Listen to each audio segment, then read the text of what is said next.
Hey guys, welcome back to the channel. Thanks so much for clicking. If I mean, so if you guys keep clicking, I'll keep making. And this video for me is all about Cody. You're getting a whole video about Cody, the man, the myth, the legend. To me, Cody is so important on this cast. He's someone who I'm very happy to see casted, not only because he's just also a fantastic casting choice, but mostly because people like him are going to start popping up, hopefully more. His archetype was very common early on for like the first 25 to 30 seasons of Survivor, and it's kind of disappeared. And it's nice to see his archetype back. I'm going to talk about what Cody is to the show, why he's so important, what I mean by Cody could save the new era of Survivor.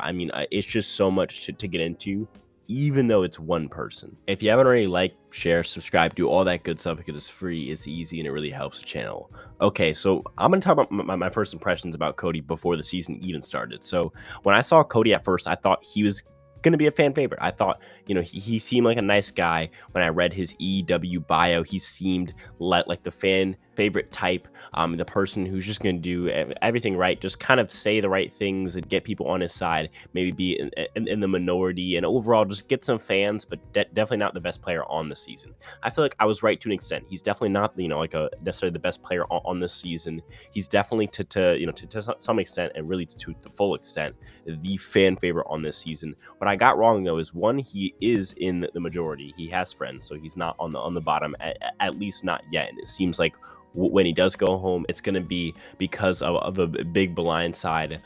But I think overall for me, I was most wrong about him just being a fan favorite. I thought he was just going to be a smile, a nice person, and that's it. But he is so much more complex than that. He's a likable person who has no problem saying what's on his mind, right? Because we've seen him, for example, call out Dwight for what he thought was lying, in a pretty aggressive way.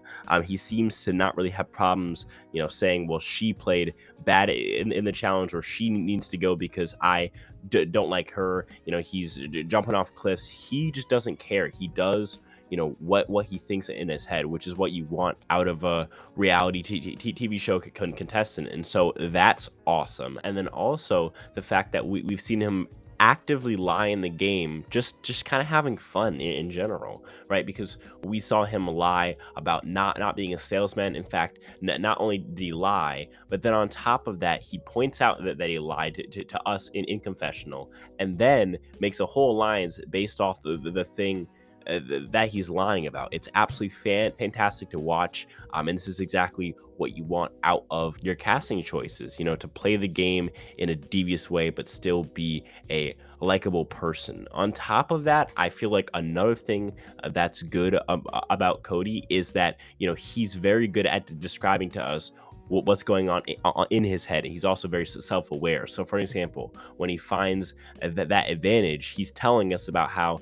it just went through my head, LIVIN, and I haven't even gotten to that yet. His whole motto of just playing the game and not really thinking too hard.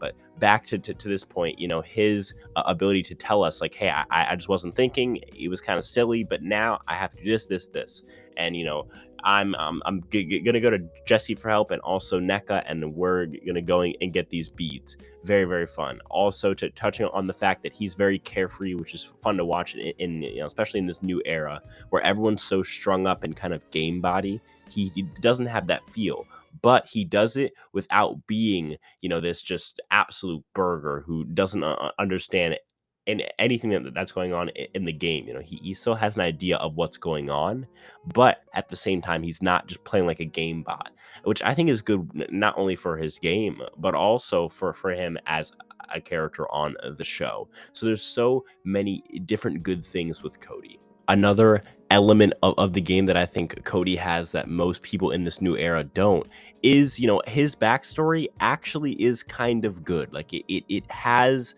an emotional level to it that actually is relatable. It's not, well, I'm gay, that's my backstory. It's not, well, I was bullied when I was growing up, that's my backstory. Those are so played out, it's just so boring at this point.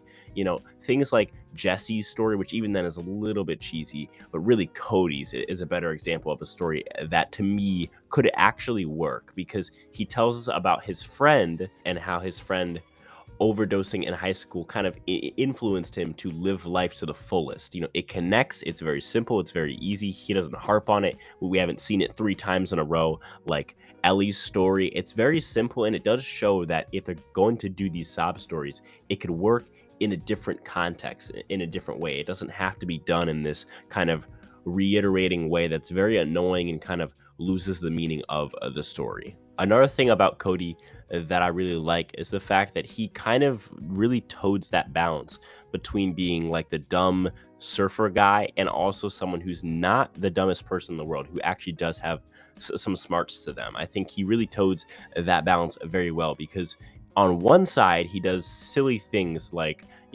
opening up that beware advantage at an obvious wrong time, or like, for an example, kind of being a little outright loud on his tribe, but then he backs it up by making alliances with people, talking to Jesse and NECA, being on the right side of votes, actively trying to play the game strategically and socially.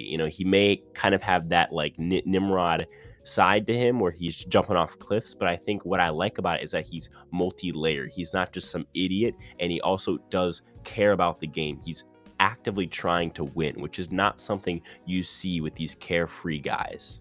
Now, in saying all this positive stuff, I am starting to realize, kind of, taking a step back and just saying, it is sad that we're this excited for someone like Cody, someone who's just a good casting choice. He's nothing like Russell Hansian or Boston Robian, or Parvati. Like, there's nothing ridiculously iconic there. But he's a really, really solid casting choice, a great casting choice. And the fact that we're getting excited for a great casting choice says something about this new era and where the casting is headed. The fact that someone like Cody to us is a legendary casting shows how low the casting department has gone down in the past few years. And I hope that they can get back up to the point where Cody is just an average cast on the season. But for now, until then, Cody is the only hope. I think someone like Cody can lead Survivor out of this dark age of just game bots and or people who just never say the wrong thing. I think Cody is the opposite of that, and I think he is the solution. He is what could save Survivor. But what do you think? Let me know down below in the comments. As always, none of this happens without you guys. Without you guys, I'm just a weird guy spinning a weird microphone. So as always, thank you, and if that's it, I'll talk to you guys in the next one. Peace.